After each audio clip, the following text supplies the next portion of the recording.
Hello guys, welcome back sa ating YouTube channel. Nandito naman ako guys, si Guardiang Vlogger nagbabalik. Daily update ko lang ito guys, itong dinadaanan namin sa may batuhan papuntang South Seawall. Bali, puno na po ng basura guys, itong dinadaanan namin. Purong basura na po ang dinadaanan namin, wala na pong bato na nakikita. Tinambakan na po ng basura, mga kawayan, styrofoam, plastic, nandyan na po lahat guys. Mga tabla, plywood, nandyan po lahat guys. Diyan kami kasi dumadaan guys papuntang South Seawall. Diyan sa Seawall kami dumadaan papuntang Starbucks banda kung kami ay magrubing. Yan, mahaba po yung area namin guys. Sa may tapat pa po ng Harbor Square, CCPB Terminal. Yan, niro-robing po namin guys kasi marami pong pasaway doon, mga bata na naliligo. Yun, bawal po yun guys. At saka yung mga crew ng yate, bawalin po yun na umentrance at umixit guys. Kailangan po guys ay nasa main gate sila lalabas at saka pumapasok. Ayan. Bali, low tide na po ngayon guys, no? Ayan. Low tide na po guys, pero malakas pa rin ang alon guys. Dahil kay bagyong Hana. Ayan. Malakas talagang alon guys. Silipin po natin dito sa kabila guys. Oh, yan. Yan po yung west breakwater natin guys, no?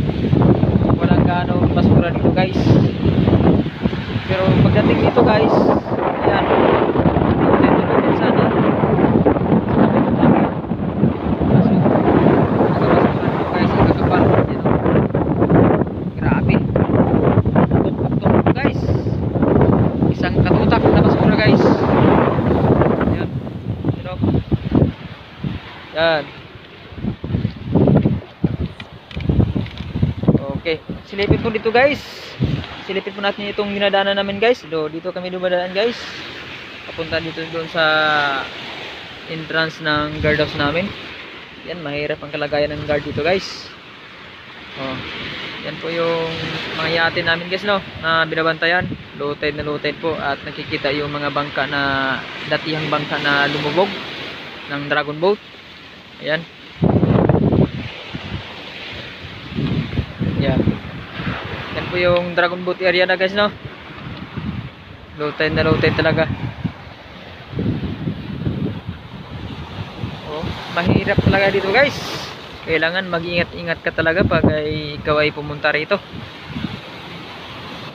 At yung mga baguhan sa aking YouTube channel, no, Guardiang Vlogger, subscribe po kayo dito para updated kayo palagi sa aking mga video dito sa tapat ng Manila Bay.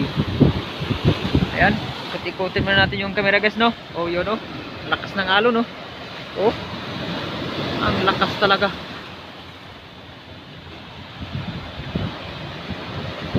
Pag ikaw ay nandyan guys, iuntog ka talaga sa bato dyan pag ikaw ay nandyan sa tubig.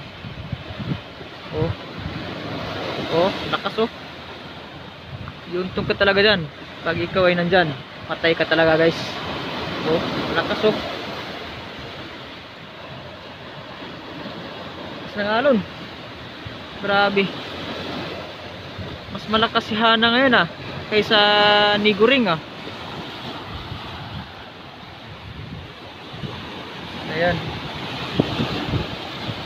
Maganda sana dito guys kasi may buhangin, kaso wala kasing maintenance kaya hindi gaanong malinis dito guys.